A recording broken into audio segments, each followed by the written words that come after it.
Pues para ti el saludo. Voy a saludar yo. Buenas tardes a todos los que estáis ya aquí conectados a una tarde más en la sala clandestina, que se llama esta sala de Amapolas en octubre. Hoy tenemos a un invitado muy especial. Había mucha gente que se reía cuando decíamos que iba a venir Chesterton a vernos, y no sé por qué os reís, porque yo todo lo que digo lo cumplo. A esas alturas todavía la gente duda de mí.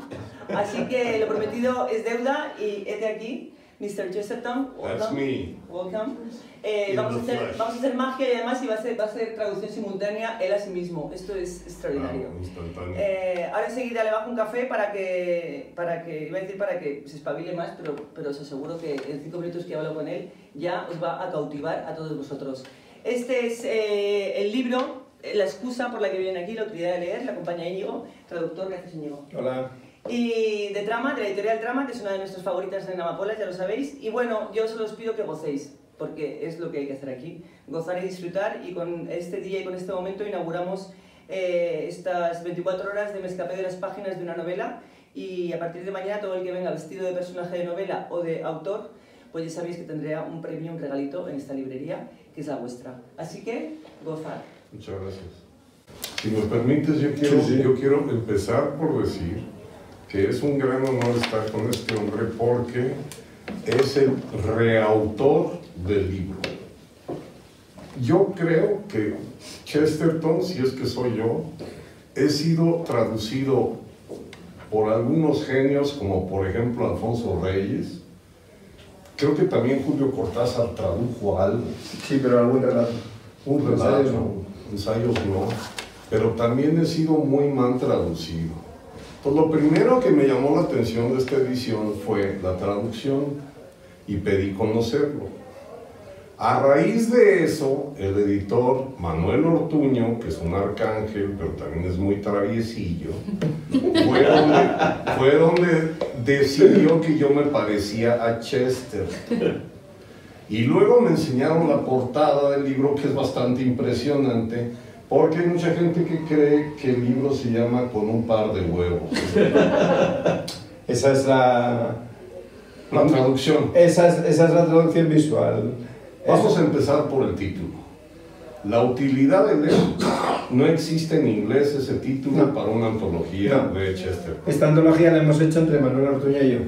Y la hemos hecho así por una sencilla razón, porque existen ediciones de los ensayos de Chesterton, pero normalmente adolecen de dos problemas. El primero es que siguen el mismo orden, la misma agrupación que hizo el autor hace ya 100 años, con lo cual, quieras o no, lo que en la ficción no sufre, en la no ficción a veces sí, o son antologías excesivamente grandes, más para tener en la sala de estar de un notario y no para que un universitario se las pueda comprar y disfrutar.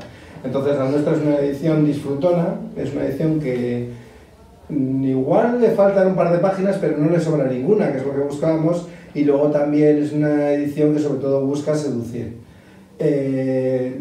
Yo me encargué de hacer un prólogo que en el fondo es una apología de por qué leer a Chesterton, porque me parecía que sigue siendo un autor completamente contemporáneo, porque es atemporal, es decir, ya era viejo en su día, es viejo hoy, pero aún así sigue siendo completamente cercano, y nos parecía que había que hacer un poco eso.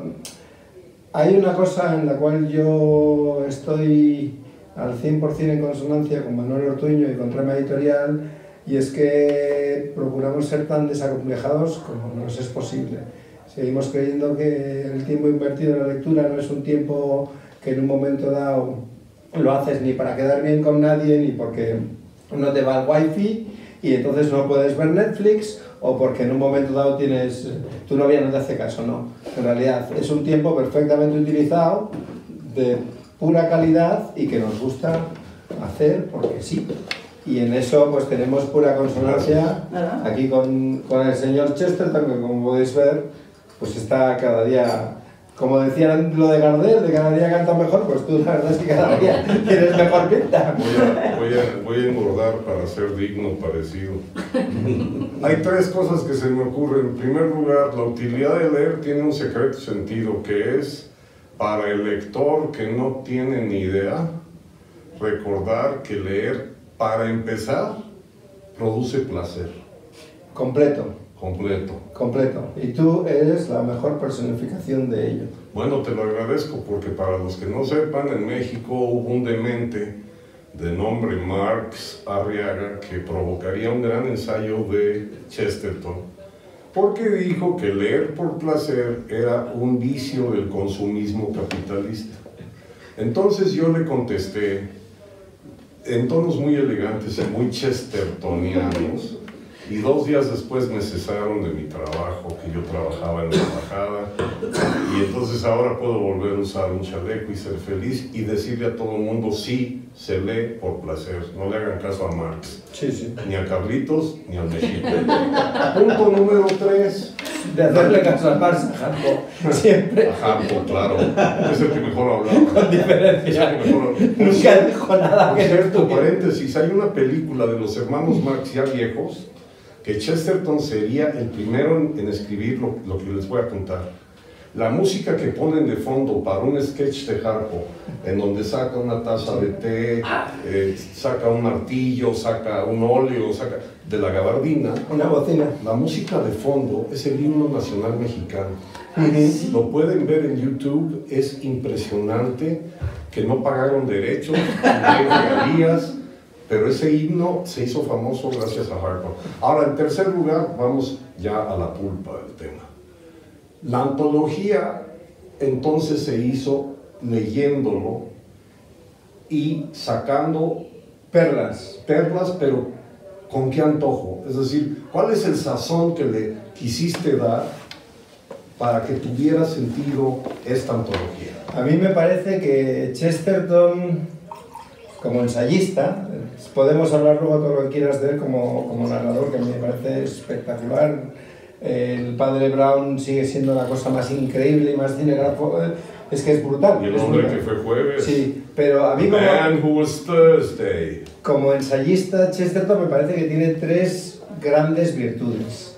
La primera, es una persona entusiasmada en encontrar su propia expresión, es decir, él considera que el hecho de que esté abordando un tema es en realidad una apología de yo tengo todo el derecho y toda la necesidad del mundo de pensar sobre esto y dar mi opinión, porque al hacerlo estoy creando un lenguaje que es un nuevo lenguaje común que podemos utilizar.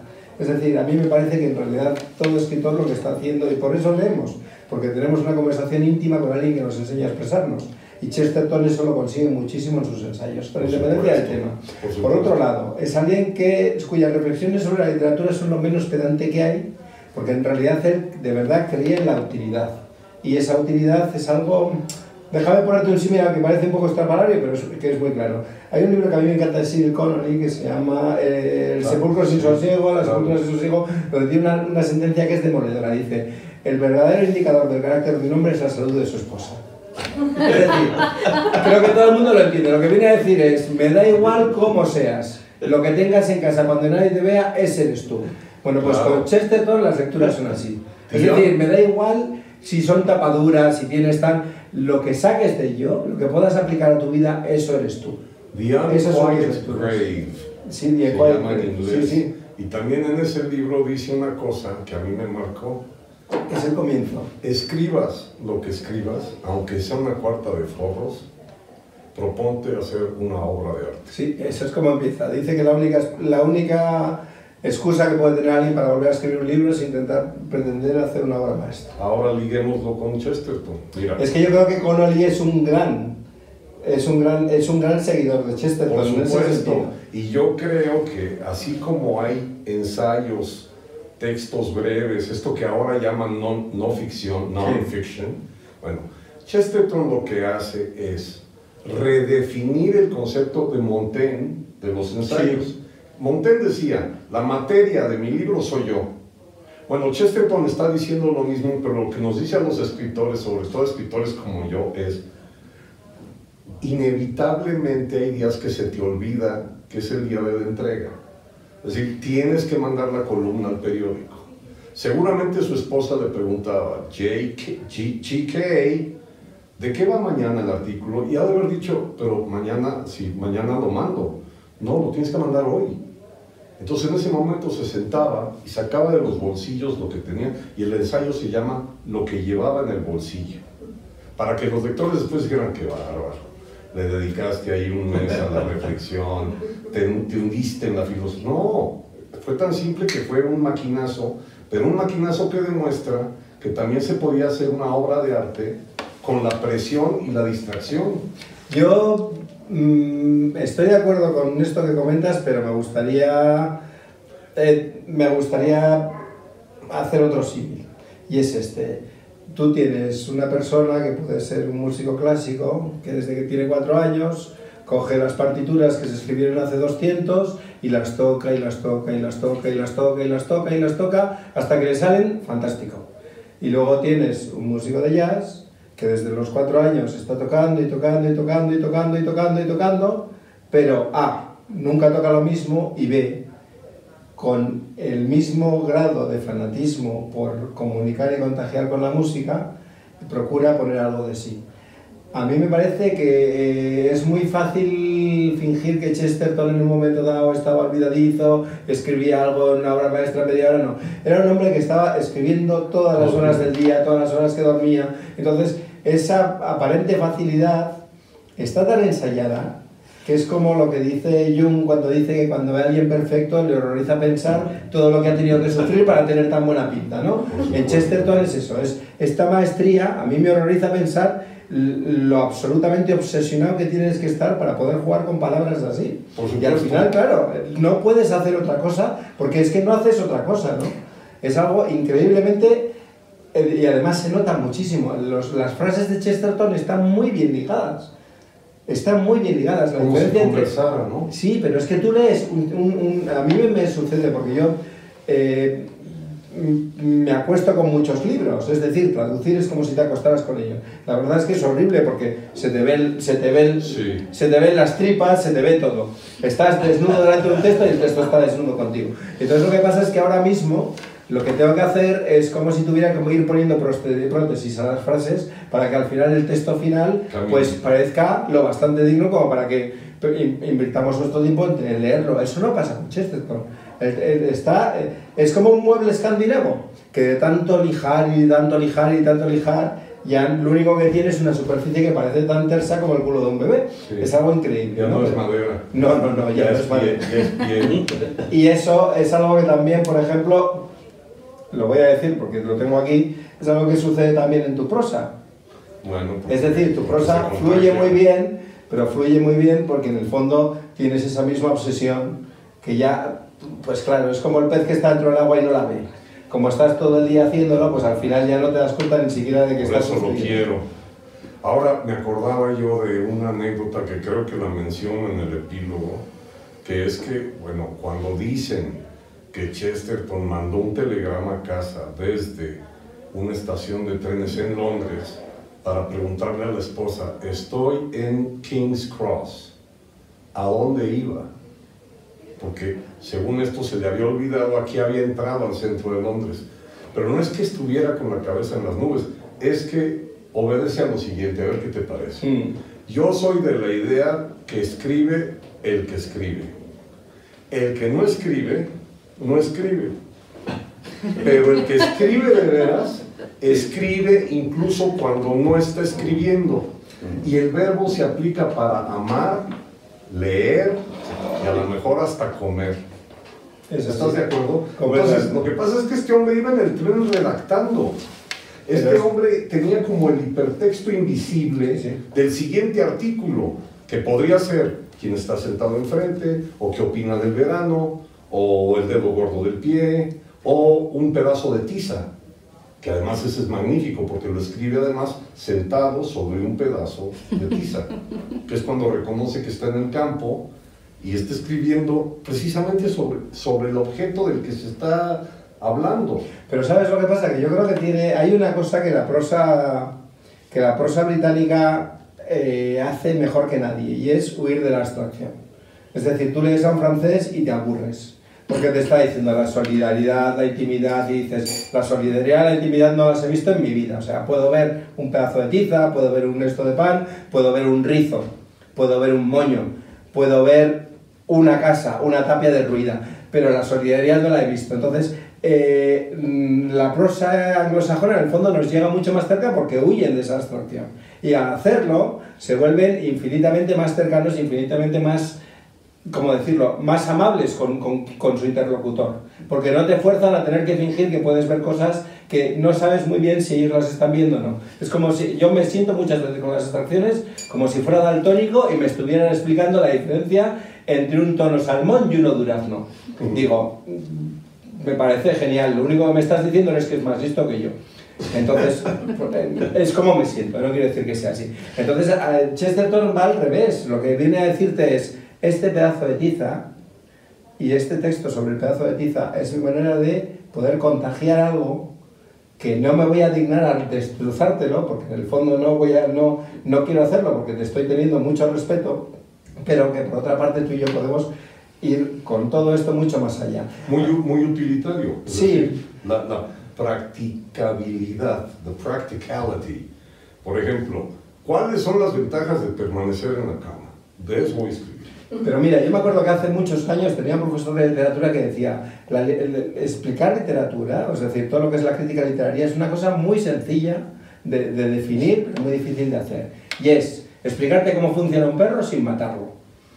Porque obviamente coges un cadáver de un perro, lo abres al canal y dices, mira, aquí tiene el hígado, aquí tiene el tal, no lo mates, pero explícate cómo funciona. Y entonces eso es lo que hace muy bien Chesterton con sus textos. O sea, tú estás viendo el perro, pero de alguna manera cuando te está hablando de por qué Shakespeare es perfectamente contemporáneo y perfectamente claro con alguien como Nietzsche, y para colmo lo hace diciéndote, pero es que además en vez de tragarte este tocho de Nietzsche, que con todos los respetos igual se te atraganta un poco, te puedes ver Ricardo III, por supuesto, que para colmo hay asesinatos y pasan cosas muy interesantes.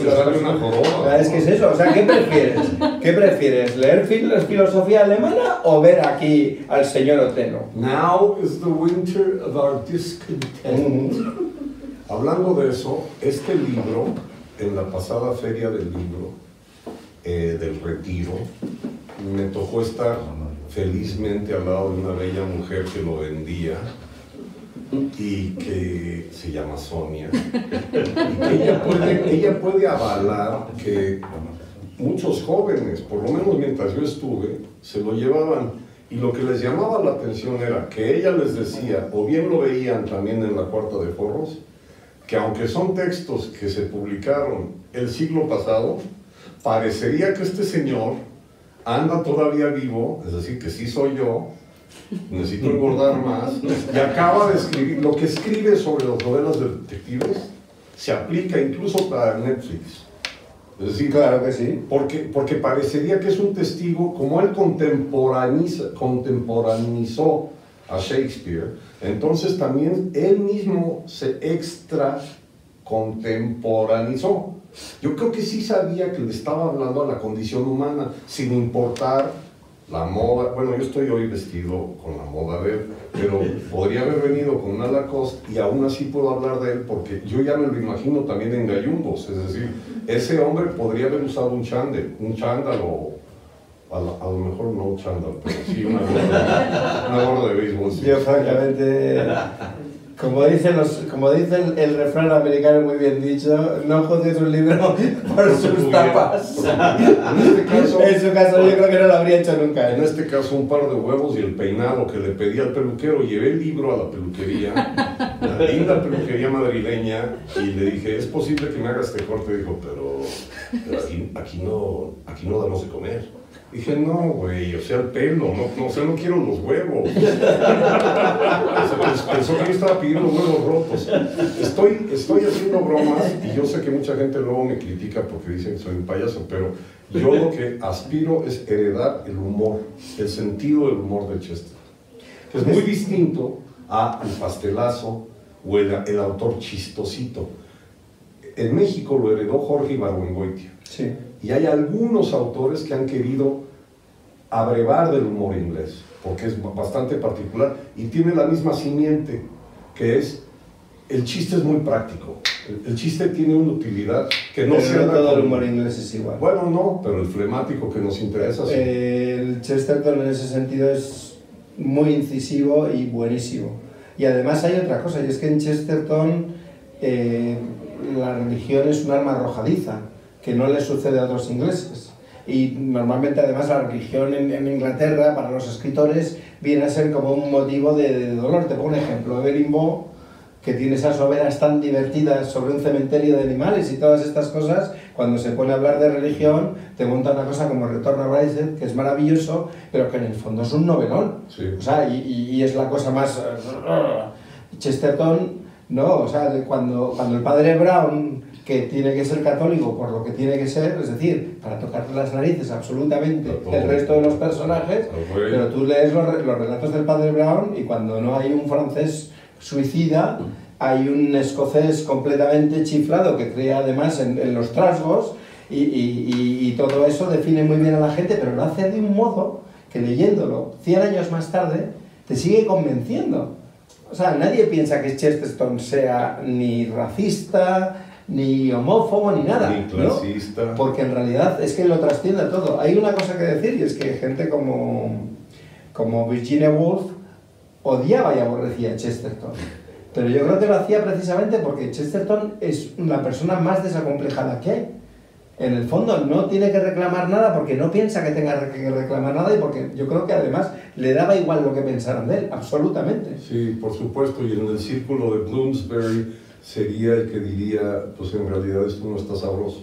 Sí. O estas pastitas que dieron son asquerosas. O sea, si todo el mundo tiene tanto dinero, ¿por qué no compran algo bueno, no? Yo creo que también una posible explicación a lo que acabas de decir en un párrafo, que si no te cuidas te lo voy a plagiar, porque fue perfecto. Todo tuyo. Y lo bueno es que está grabándose esto. Pero eso se debe al sarcasmo. Sí. Se debe a la ironía.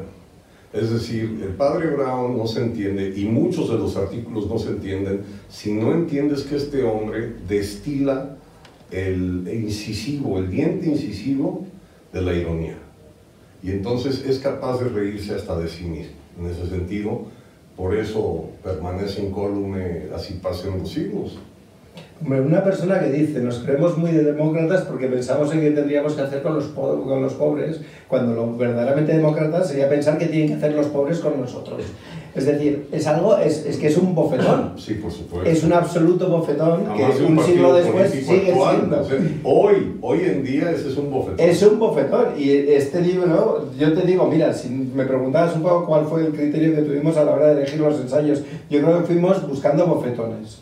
Ahora en las redes sociales hay una cosa que está muy de moda y es hablar de los zascas, que es cuando alguien que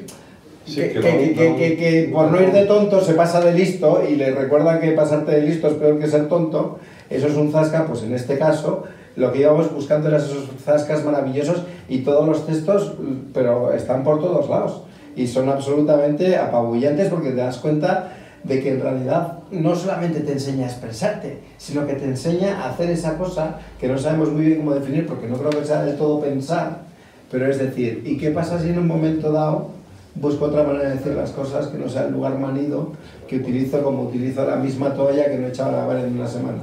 Ahora, ya que está aquí, aunque no lo vean, pero voy a repetir ese que usó el Manuel Ortuño, a quien vuelvo a elogiar, porque él es el gran procurador de esta noche. Es decir, él nos juntó en un restaurante, él es el que anda diciendo que yo me parezco a Chesterton, y él me incluyó con un epílogo que en realidad al libro no le hacía falta. Pero lo que pregunto es lo siguiente: para el lector que es bilingüe, que es mi caso, me preguntaba yo al leer si habías tenido problemas de traducción. Es decir, si Chesterton es un autor que en inglés se entiende de manera diferente y tuviste que hacer un esfuerzo, digamos, no convencional para ponerlo en castellano. No sería el caso. Sí que había por ahí, lo que pasa es que se me olvida, porque me acuerdo que tuve que hacer adoptar unos cuantos juegos de palabras. Sí, recuerdo uno además que tenía que ver con, decía, la literatura se basa en pequeños detalles, y al final decía, porque el pequeño detalle cuanto menor sea, y no sonaba bien, y al final decidí, la literatura se basa en pormenores, por menores que sean, ese tipo de cositas, ¿no? Hay 3 o 4 de ellos, pero por lo demás no tiene mayor problema. De hecho, es más fácil, lo comentaba antes de otra manera, pero muchas veces la expresión de un texto que sea un texto decimonónico de principios del siglo XX es más sencilla que textos hechos ahora, entre otras cosas, porque ellos corregían en papel. Nosotros corregimos en pantalla, y en pantalla el cerebro... Sí, claro. Con tinta morada. La diferencia es que cuando corriges en papel, tu cerebro es como una fondue. Es decir, es todo queso, pero no hay ni una burbuja que salga de él. Está todo, es fluido, es maravilloso. Y en cambio, en pantalla es como un gruyere. Estamos llenos de agujeros, nos pasa a todos, me pasa a mí mismo, que escribo cosas y luego digo, mira, y esa es la gran diferencia que existe, ¿no? Claro. Estaba yo también pensando que cuando lo leo, tengo una propensión a leerlo en voz alta. Y desde que vi su voz, por si tienen la curiosidad, en YouTube hay un vídeo de él que recibe un doctorado honoris causa en Estados Unidos y se le oye la voz, que es bastante picuda, y hubiera sido un gran actor, porque se sabe desenvolver muy bien rodeado de todos los que lo están premiando y demás. Es un personaje entrañable. Es como un Barrymore sobrio, ¿verdad? Pero yo me pregunto si no escribía también en voz alta. Seguro. Porque mira, los diálogos del hombre que fue Jueves como novelista funcionan, pero yo creo que porque los puso a prueba. Sí, te aseguro que hubo gente que lo oyó como a Dickens se le oía escribir. La hija le dijo el chisme a la gente o al apoderado, y por eso Dickens, los últimos años de su vida, leyó en público. Pero es que yo ahí tengo un problema gordísimo, y es el mismo problema que tengo cuando me intentan vender que el bacalao salado es mejor que el bacalao fresco, o que un puro que ha tardado 5 meses en venir de Cuba y está ya reseco es mejor que un puro lo bastante verde como para sacar más humo. Es decir, lo que me resulta terrible es pensar que algo por estar procesado es mejor que lo que ha sido en realidad. Todo texto es un texto en voz alta, siempre. Lo escribas como lo escribas, lo hagas como lo hagas, la finalidad última del texto es resonar. Ya puede resonar en tu cabeza, puede resonar en tu garganta, puede resonar en el audiolibro que escuchas. No hay nada en una tinta que mejore lo que en realidad la voz nos puede dar. Eso es mi opinión. Además que hay que recordar varias cosas. La primera, que por ejemplo Henry James, que es contemporáneo de él, lo que tenía era un atril y entonces se pasaba por la habitación y iba escribiendo mientras hablaba. Homero, traducción literal, un ciego, que eran básicamente pues cosas que un orador al que alguien le toma la historia. Entonces yo no creo que haya diferencia. A mí de verdad pensar que porque alguien esté escribiendo en silencio está haciendo algo mejor que algo, tú sabes perfectamente que hasta que no lees una frase en voz alta no sabes si funciona o no. Lo que pasa es que soy muy mala leche, y entonces hay autores que leo y digo, este güey no se oyó. No, pero tú cuando escribes y tienes dudas, ¿cómo sabes si la frase es buena? Pongo a prueba, voy con el peluquero o voy con un taxista. A veces me subo en los taxis y así les digo, a ver, como te iba yo diciendo, pero si usted no me conoce, le digo, bueno, tú finge que sí. Ayer escribí una discusión de un matrimonio y yo te dije, no, pero usted no me dijo nada. Digo, cállate, y cuando llegue a 15 euros, entonces ya te pago y me bajo y me regreso en el metro. Yo creo que Chesterton se leía en voz alta porque, también hay que decirlo en el sentido más puro, se divertía escribiendo. Pues es que esa es la finalidad última de escribir, divertirse. O sea, si es... Pongan la atención todos los mamones. Si el lenguaje no sirve para celebrar la vida, ¿para qué sirve? Por supuesto, por supuesto. Mira, dicen que hay una carta que no se ha localizado, pero que hay un intercambio de cartas, más bien son 2, en donde Chesterton le escribe a Alfonso Reyes, porque Alfonso Reyes tradujo Tremendous Trifles, que en español es Enormes Minucias, que además lo tradujo aquí en Madrid. Fue de las chambas que hizo don Alfonso cuando andaba falto de dineros y lo habían cesado en el servicio diplomático.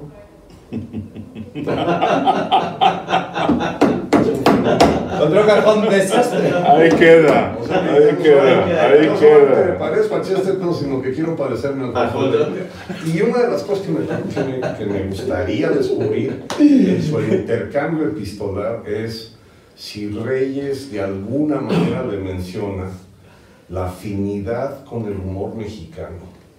Mira, en México el albur, el retruécano, el barroco, decir sin decir, el sarcasmo de echar plegones, que es una palabra que usa mi mamá y toda mi familia de Guanajuato, y no existe. Pues resulta que sí existe porque la usan. Echaron plegones cuando, por ejemplo, tú dices que vienes llegando de Londres y yo digo, bueno, qué maravilla que tú sí puedes viajar. ¿No? Ese es un pregón. Y mi familia está llena de eso. Y yo creo que Chesterton está llena su prosa, sobre todo los artículos periodísticos, de ese tipo de dardos. Son pequeños dardos. Entonces habría que ver si Chesterton en algún momento habla de México. ¿A ti se te ha cruzado México? No. Yo lo he buscado con lupa porque, ojo, entre paréntesis, Alfred Hitchcock, en casi todas sus películas, aparece un detalle de México. Sí. Eso pasa también con un cineasta contemporáneo que se llama Wes Anderson. Claro. En la última película, además, la chica tiene una cicatriz que es, no es un lunar, es el mapa de México y tiene múltiples referencias a México. Yo creo que con Chesterton pasaría una cosa con México y esta es una intuición mía que no sé cómo defender, pero Chesterton funciona muy bien cuando se encabrona con alguien. Claro. Es decir, cuando se mete con Shaw, por ejemplo, y lo pone a caldo y para colmo es maravilloso. Encuentra a un médico suizo que escribe un tratado sobre el sexo que está lleno de tonterías y entonces claro, lo pone a caldo. Eso lo hace muy bien. Cuando está encabronado se crece. ¿Y ahí le verías la mexicanidad? Pero no, lo que pasa es que con México se le habría divertido tanto que habría dicho ¿para qué me voy a molestar a escribir con algo donde ni voy a brillar? Porque eso es un poco lo que sucede, ¿no? Yo creo que tiene ese punto de que en realidad le gusta de alguna manera ponerse picajoso, pero con un mexicano ¿cómo te vas a poner picajoso? Por eso te amo, cabrón. Y ya lo sabe el mundo. Un saludo a Tailandia. Un saludo a Tailandia. Entonces... Por cierto, tengo un amigo que tiene un 2%, un 2% de sangre finlandesa y va por la vida de finlandés. Un saludo a Finlandia. Un saludo a Finlandia. Que me estará viendo. Que es en donde también han leído a Chesterton, porque lo curioso de esto es que basta recordar la época en que viajábamos muy a menudo y yo siempre procuré viajar con algún libro de Chesterton. Y nunca faltó, de ninguna nacionalidad, alguien que me diga, yo he leído cosas de él. Claro, que también llama la atención de por qué lo estás leyendo, como si fuera una tarea para un trabajo o yo voy a dar una clase. Y no, yo a Chesterton siempre lo he leído por placer. Es que hay un problema porque a Chesterton se lo ha comido el padre Brown. Se lo ha comido el padre Brown por dos motivos. El primero, porque los relatos son increíbles y siguen teniendo esa pátina de absoluta deslumbramiento. Y luego, por otra parte, porque ha sido adaptado a la pequeña pantalla, a la televisión. Entonces, se ha convertido, a Chesterton le ha pasado un poco lo que le pasa a Agatha Christie, que en un momento dado, en cuanto ya te meten entre anuncios de bicicletas estáticas, es algo que queda muy bien hablarlo delante de tu madre. Es algo que yo agradezco siempre. Yo también. Somos muy de la bicicleta estática. Pero... Sin sillín. Sí, porque quedarse sin ruedas es demasiado. Sin sillín. Y sin estatismo ya, ¿no? ¿Cómo salió Chesterton con respecto a lo que opinaba de los otros colegas? Por ejemplo, lo que escribe sobre cómo escribir una novela de detectives o un relato policíaco, etc. ¿Se sabe si le echaron en cara algo? A lo que me refiero es si tú notaste que alguien podría haber dicho qué mala leche tiene este tipo. Yo creo que con Chesterton pasa una cosa, y es que Chesterton nunca hace ningún intento por ser sociable. Es decir, es alguien a quien le da absolutamente igual lo que piensen de él. Y eso lo convierte en intocable, para lo bueno y para lo malo. En cuanto a lo malo, pues es que muchas veces sus ideas son entendidas como ocurrencias, sin darse cuenta de que están llenas de cargas de profundidad, como se puede ver, como digo, 100 años más tarde. y para lo bueno, porque en realidad fue una persona eminentemente libre en un entorno en donde muchos ingleses, que básicamente lo único que temen es a otro inglés, no temen a nada más, eso los hace tan valientes, pero muchos ingleses estaban todo el día vigilándose. Es algo que pasa con el grupo de Bloomsbury. El grupo de Bloomsbury está lleno de grandes fugados. O sea, o se vienen a España, o se van por ahí, o se llenan los bolsillos de piedras y se meten a un lago. En el fondo todos quieren fugarse porque de alguna manera sienten el aliento de los demás en la nuca. Eso nunca le pasó a Chesterton. Qué raro, porque también es una condición del isleño, ¿no? El isleño se aísla, el isleño, el mar es el carcelero, ¿no? Es decir, el continente es una manera de escaparse, salir de su entorno, en donde están siempre, digamos, donde cargan las piedras. Pero me pusiste en bandeja de plata un comentario. Si él en todo momento no trata de ser sociable, tengo la impresión que es porque en el fondo es un niño. Hay una fotografía de él con una niña que es la que yo debería tener enmarcada. Lamentablemente no la tengo. La que tengo enmarcada es una donde se parece mucho a otra que me tomaron a mí sentado en una banca. Un día que no pasó el 20 y entonces estaba yo tirado y un güey tomó la foto. Y resulta que la pose que agarré es muy parecida a la que tiene él en otra foto, que está sentado en una banca leyendo, todo despeinado. Pero esa foto con la niña, yo cada vez que la veo digo, claro, es que es como un niño. Es decir, los niños de pronto dicen lo que piensan. Yo ahí debo ser lo bastante sincero como para confesar que por lo general los hombres no crecemos.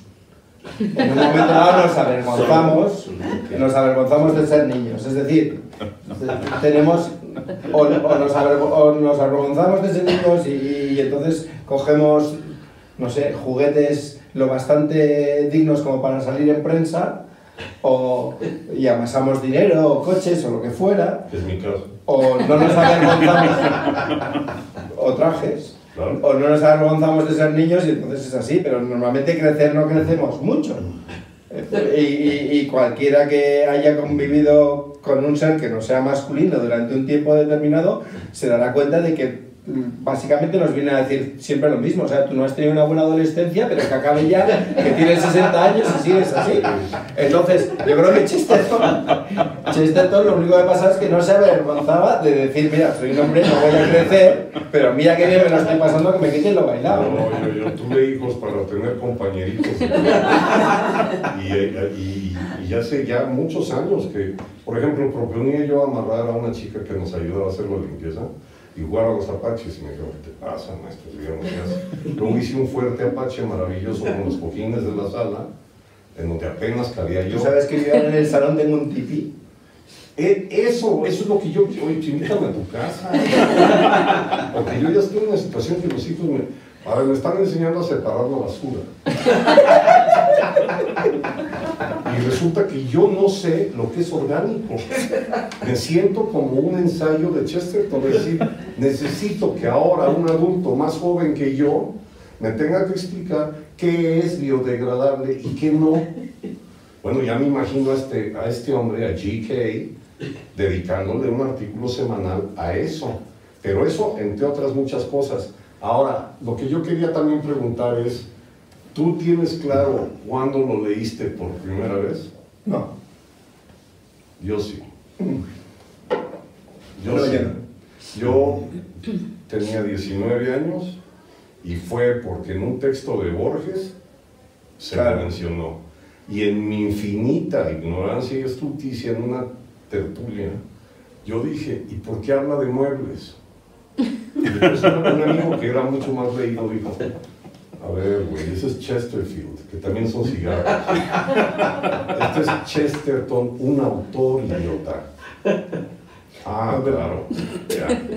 Pero es cierto que Borges, que en realidad, yo creo que Borges atribuye a Oscar Wilde una frase que tendría que haber dicho también para Chesterton, que le pega todo, y es que cuando Borges dice que Wilde nunca se equivoca, está diciendo lo mismo de Chesterton. En el fondo son por utilizar una expresión fantástica de de Nabokov, que es la de opiniones contundentes, ¿no? Son escritores con unas opiniones contundentes brutales, pero lo bueno es que siempre casan con todo lo que tengas tú en la cabeza, porque siempre te aportan algo. Por supuesto. Siempre. Y ya una vez que lo leí, me acuerdo que me dediqué a buscar libros entre mi familia y descubrir con asombro que en realidad sí, lo habían leído mucho mis tíos, mi padre, mis abuelos. Era un autor muy querido. Es decir, es bonito que en la pasada Feria del Libro del Retiro me haya tocado ver a los que no lo han leído. Pero es mucho más bonito pensar, ojalá y vuelva una nueva generación a chestertoniarse, ¿no? Y otro sabor. Cuando alguien dice que no lo ha leído, que dices, qué maravilla, porque tienes por delante una aventura, una travesía, que yo ya no puedo probar por primera vez. Yo ya soy glotón, yo ya estoy metido en ese sabor. Y en el caso de alguien que, por ejemplo, no ha leído El hombre que fue jueves, casi estoy ansioso de ver qué cara pone. Sobre todo la edición que sale con dibujos de Chesterton. Esa es otra cosa que hay que mencionar. Sí, era un escritor que para dibujaba. eso contigo también. Por supuesto, por eso lo hago. Por supuesto. Mira, yo puedo utilizar un poco lo que estás diciendo. A mí, y por ponerte un ejemplo que te resulta muy cercano. Para mí Chesterton es un poco como el taco al pastor. Es sí. una combinación que en principio Sí, parece muy fácil, pero si la piensas es absolutamente extraña. Es la palabra que inventó mi hijo Sebastián, difácil. Difácil. Es difácil. Completamente. Si quieres dejar de fumar, pues no prendas el cigarrillo. Así de fácil. Pues sí, güey, pero cuesta. ¿No? Y hacer un taco al pastor, yo una vez pregunté, ¿cómo se hacía el adobo? No, parecía una teoría de Enrico Fermi. Es como de Nikola Tesla, pero a la mexicana. Pero pasa lo mismo. Una vez que lo has probado, ya sabes reconocerlo. O sea, Sí. sabes reconocerlo, ya no vas a olvidar lo que es. Y otra cosa, lo que no quita también para que si otro día te tienes que comer 5, pues no vayas a sufrir. Porque te va a dar el mismo placer, ¿no? Yo creo que nunca me he comido 5, yo mínimo 15. Hay taquerías donde yo entro y empiezan a aplaudir. Y me cobran por hora. A ti te tendrían que poner más de una rotonda en México. En homenaje a Chesterton, yo inventé una cosa que después se volvió parte del menú de una taquería que se llama El Chaco de las Ranas. Y luego lo quitaron. No sé por qué. Pero es que lo que se me ocurrió es ir a una pizzería. Bueno, que se llama Domino's Pizza, se pueden decir marcas, ¿no? Sí, Entonces yo pedí la doble queso, sin nada. Y con mi cajita de cartón me fui al Charco de las Ranas y le dije al taquero, tapízala. Y me dijo, ¿eso se puede hacer? Le dije, claro que se puede hacer, güey. Cóbrame por tacos y los vas vaciando aquí encima. Y hacemos la Domino's al pastor. Y dijo, pero es que a nadie se le había ocurrido. Y dije, pues a Chesterton sí, güey. Lo que pasa es que no lo escribió. Y hay gente que me vio y empezaron a pedir. Y entonces le dijeron, no, primero tiene que ir por la pizza y luego venir aquí. Combinación de ingredientes.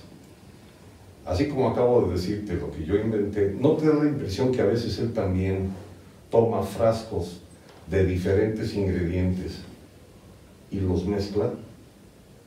A mí me pasan dos cosas. La primera es que, porque yo en un momento dado me contrataron, me pidieron que hiciera una traducción de los relatos completos del Padre Brown.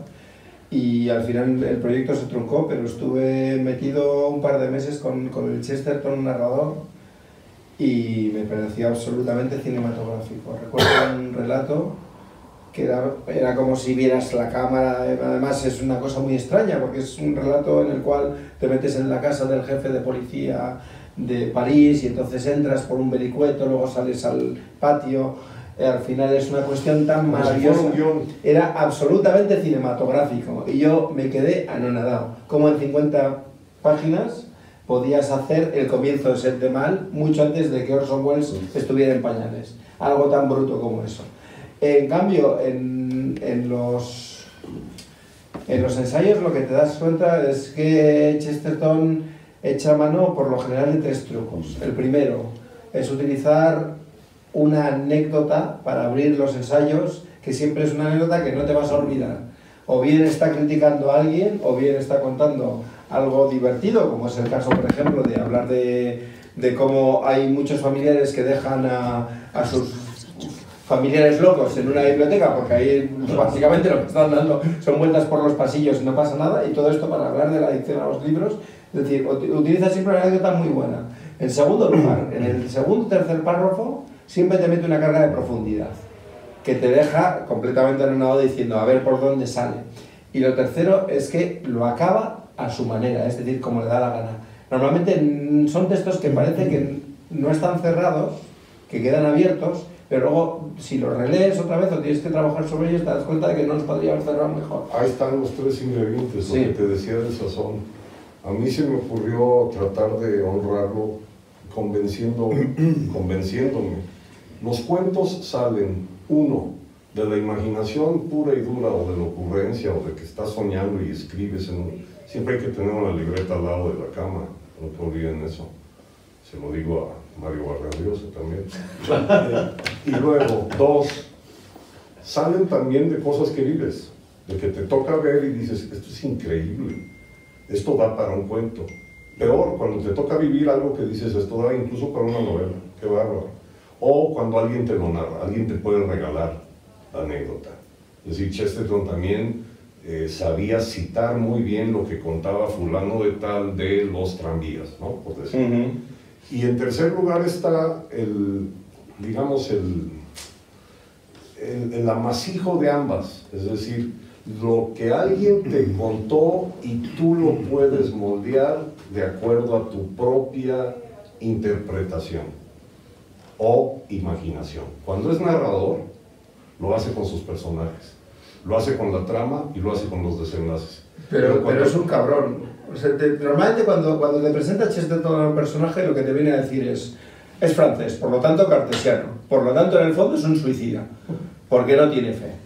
Eso lo dice así de bruto. Y luego de repente te dice, vamos a meter a un tonto en apariencia. Ese tonto en apariencia es A, un curita, B, un curita patoso, C, un curita patoso, bajo y calvo. Con lo cual le dice, esto no puede mejorar. Y ese curita acaba demostrándote que el cartesiano, en realidad, tenía una historia trágica de la que tú no te has dado cuenta y que es un personaje infinitamente más sexy de todo lo que creías. Y ese, o sea, te ha hecho un truco de trilero brutal. No, y que el patoso puede resultar el que mejor analiza las cosas. No, es que es eso, es que el padre Brown es lo bueno que tiene. Y fíjate que lo han utilizado luego. Yo recuerdo en los años 50, 60, hubo un escritor italiano que se llamaba Giovanni Guareschi, que se hizo muy famoso con un cura que se llamaba Don Camilo.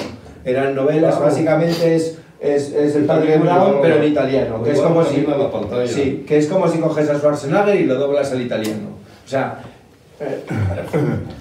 en el fondo te descojonas porque no te lo crees. No, claro que no. Porque parece que pero ese mismo personaje que es un calco absoluto. Comunista. Sí, que tenía un alcalde comunista que también era muy bueno, muy bruto, eran los dos antagonistas. Se iban a Rusia y en Rusia descubrían que allí no saben hacer dos calcetines iguales. Yo es que no recuerdo lo que he leído porque a mí me gusta mucho la promiscuidad para todo lo que no sea mi chica y mi equipo de fútbol, que son las dos únicas cosas en las que tengo que ser monógamo a tope. Pero en mis lecturas soy tan promiscuo como puedo ser y más. Qué bueno que lo dices, porque yo, bueno, traigo pañal para adulto y este tipo de emociones pueden desconcertar a cualquiera. Fíjate que necesitaríamos una ouija y unas velas negras para traer a Buñuel y poderle preguntar lo que yo siempre hubiera querido preguntarle, que es, me parece que es en ese oscuro objeto del deseo que van en un tren, Fernando Rey es psicoanalizado, interpretado y explicado por un enano. Visualmente, lo que pasa es que ya vivimos en tiempos políticamente correctos, entonces no se puede ni decir la palabra enano, pero yo pertenezco a otro planeta. Y es el más inteligente de los pasajeros que van ahí. Eso lo abrevó de Chesterton. Completamente. Chesterton es el maestro de demostrarnos que las apariencias engañan. Sí, sí. De hecho, hay una anécdota. Uno de los libros más maravillosos sobre el género humano es Mi último suspiro, las memorias de Luis Buñuel. Por supuesto. Y Luis Buñuel era un auténtico punky. Es decir, es alguien que lo invitan a ir a Los Ángeles, a Hollywood, y entonces lo primero que hace es, le invita, de hecho, Charlie Chaplin, le invita a su fiesta de Navidad, y entonces Luis Buñuel, que nunca había visto un árbol de Navidad, lo primero que hace es romper el árbol de Navidad y tirárselo por la ventana a Charlie Chaplin, ¿no? Y decía que cuando llegó se compró dos cosas, una escopeta y un coche. Eso te explica... Es el verdadero espíritu navideño. Sí, sí. La parte mexicana. Bueno, pues decía, en Mi último suspiro, cuenta Buñuel que cuando le preguntaban a los productores de Hollywood ¿qué te parece el cine de aquí? ¿Te gusta? Y decía, sí, está muy bien, pero es muy predecible. Y le decían, pero ¿cómo va a ser predecible si hacemos películas de todos los tipos? Y dice, eran las 3 de la mañana y le dije, espera un segundo, que te voy a llevar a casa, vamos a despertar a mi compañero de piso y te lo voy a demostrar. Entonces a las 3 de la mañana conducen a casa, llaman a la puerta del compañero de piso, lo despiertan y le dice, mira, te voy a contar la peli que te digo, que hemos visto y tú me dices el final. Era una película con Marlene Dietrich. Y esto no lo digo yo, lo dice Buñuel. Dice, mira, la protagonista es puta. Se le nota, es puta, es muy buena, es espía, es puta. Y agarra el compañero de piso, se da la vuelta y le dice, al final muere. Y se vuelve a dormir. Y era así.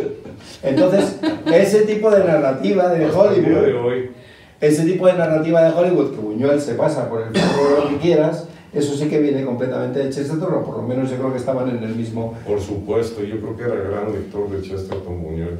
Ahí es en donde me gustaría seguir. ¿A quiénes has detectado? Porque creo que somos como una secta que se nota quiénes son lectores de Chesterton. ¿A quiénes les has cachado que tienen a Chesterton sobre su conciencia? ¿Hay algún autor que tú dices, sigue la estela?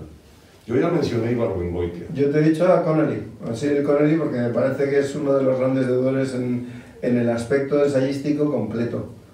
Me parece que... me parece clarísimo.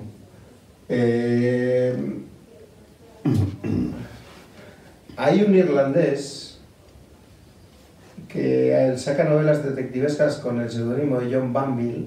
Ah, claro. Que también tiene ahí, yo creo que... Bueno, más bien, es John Banville y su... es verdad, es Benjamin, sí. Sí. Que ya lo creo que lo va a liquidar, ¿no? Sí. Pero yo creo que en realidad donde ves mucha la influencia de Chesterton también es en muchos irlandeses, ¿no? Tú piensas en Flann O'Brien, porque Chesterton todo lo que fuera desquiciado, todo lo que fuera sin sentido, todo lo que fuera de absurdo le atraía muchísimo como una manera de poder expresar cosas. Y eso es muy irlandés y por ende muy mexicano. Sí, y por ende muy mexicano. Las banderas se parecen mucho y en cuestiones de forofos de fútbol, Juan Villoro ha dicho que los que se merecen un premio son los aficionados mexicanos y los irlandeses, que siguen creyendo que de veras van a ganar un mundial. ¿Y en España? No, España ya ganó uno. No. Para vergüenza. Eduardo Mendoza podría bueno, acercarse podría ser. ¿O no? Perfectamente. Sí, podría Sobre ser. todo, además, el Mendoza setentero, que es muy experimental, es decir, estoy pensando en el caso Se ha vuelto en adelante, ahí tienes, y luego el humor de Gurt es perfectamente, ¿no? Pero luego el Mendoza ensayista, que no quiere ser nunca provocador, pero no puede evitar provocar, porque pongamos a alguien de su generación, de su quinta, como puede ser Félix de Azúa. Félix de Azúa siempre quiere quedar de alguna manera de listo, de inteligente, durante mucho tiempo lo hacía muy bien, pero iba a eso. Es como si eres muy guapa y te pintas mucho los morros y te echas mucha colonia. En cambio Mendoza no puede evitarlo, no quiere provocar, no quiere hacer nada, pero claro, tiene una visión de ver el mundo que está tan poco machacada por el lugar común y por la autocensura que no puede evitarlo, ¿no? Sí que lo veo. Quiero rendir un homenaje a un hombre de cuyo nombre no puedo acordarme, pero es el gringo que se le ocurrió publicar las obras completas de Chesterton, que todavía se pueden pedir por correspondencia. Este señor, que me perdone si nos está viendo, parece ser que vive en Minnesota, es decir, pasa 8 meses en la nieve. fundó la asociación chestertoniana, que durante mucho tiempo solo tenía un miembro, que era él, pero ha hecho vídeos, ha contratado lookalikes, es decir, verdaderos clones de Chesterton, y los filma leyendo, y luego vende los videos a través de su asociación. Vende también tazas para tomar café, lápices, y durante una época, no sé cómo, se hizo muy amigo de mi queridísimo amigo Rodrigo García Barcha, que sigue siendo uno de mis mejores amigos. Le mando un saludo, porque sé que no nos está viendo. Pero Rodrigo me contó una gran anécdota de el hombre que quiso ser Chesterton, y la anécdota parecería que es el propio Chesterton el que la vive. Y es la siguiente: en el edificio Dakota, donde se filmó El bebé de Rosemary, y en donde tristemente asesinaron a John, un imbécil de cuyo nombre nunca hay que mencionar el nombre del asesino de John. Se lo prometí a Paul y a Ringo, y yo soy George. El caso es que dentro del edificio hay libre circulación. Lo que es un problema es entrar al edificio, ¿no? No cualquiera puede entrar a ese edificio. Y ya adentro, pues, quiere decir que eres inquilino. Entonces este chestertoniano tenía un piso ahí, su familia. Se movía libremente y se le hizo muy fácil un día buscar a John. Llegó a la puerta, abrió John y le dijo: hola, traigo mi guitarra, traigo unos carrujos de mota y traigo un six de Budweiser. Imagínate la cara de John. Y, pues, no sé si me invitas a pasar, pues yo me sé She Loves You, Yeah, Yeah. Pues hay muchas de los primeros tiempos. John lo que hizo fue cerrar la puerta. Mensaje irónico, que es un loco de ese tipo, no más que más peligroso, fue el que lo mató. Pero segundo, es Chesterton. Chesterton es el que se te presenta en la puerta de tu casa y te dice: trae un violín, me quiero sentar en tu casa, me voy a meter en tu intimidad y vamos a interpretar juntos lo que sea. Un descontento, una felicidad, una pasión, un antojo. A ver, ¿te late? Canta. Yo a Chesterton lo que le veo también es le veo un paralelismo muy grande con muchos contemporáneos suyos al otro lado del charco. Creo que cualquiera que haya leído a Mark Twain, el Mark Twain de la autobiografía, más allá de las novelas, etcétera, se da cuenta de que también tenía mucho. Incluso posteriormente, cuando pienso en Chesterton, pienso en escritores como Kurt Vonnegut, que también tenía, por un lado, una capacidad para reírse del mundo terrible, y luego por otra parte una humanidad inmensa, ¿no? Sí. Que es lo que pasa con Chesterton, que no lo hemos comentado, pero que es cierto, es el tío menos cruel del mundo. Incluso cuando se está metiendo con alguien, no se está metiendo con alguien porque crea que haya que denostarlo, se está metiendo con alguien por decirle: pero que te estás equivocando, que las cosas son infinitamente más atractivas. Sí. Yo lo veo siempre como alguien que se está metiendo con alguien y lo único que quiere es darle un abrazo y decirle: hombre, no vayas por ahí. Claro, te vas a pegar. Que en ese sentido muchos articulistas norteamericanos, Sí. es decir, el gran periodismo norteamericano desde principios del siglo XX abrevó muchísimo de tratar de ser como Chesterton y de tratar de cuajar prosa en 2 cuartillas y media o 3, que además en inglés se llaman deadline artists, es decir, artistas del cierre. Al filo de que cierren la edición, tú cuajas tu pieza sabiendo que si te pasas, te la van a recortar. Entonces, mejor que no la recorten y yo hago la medición.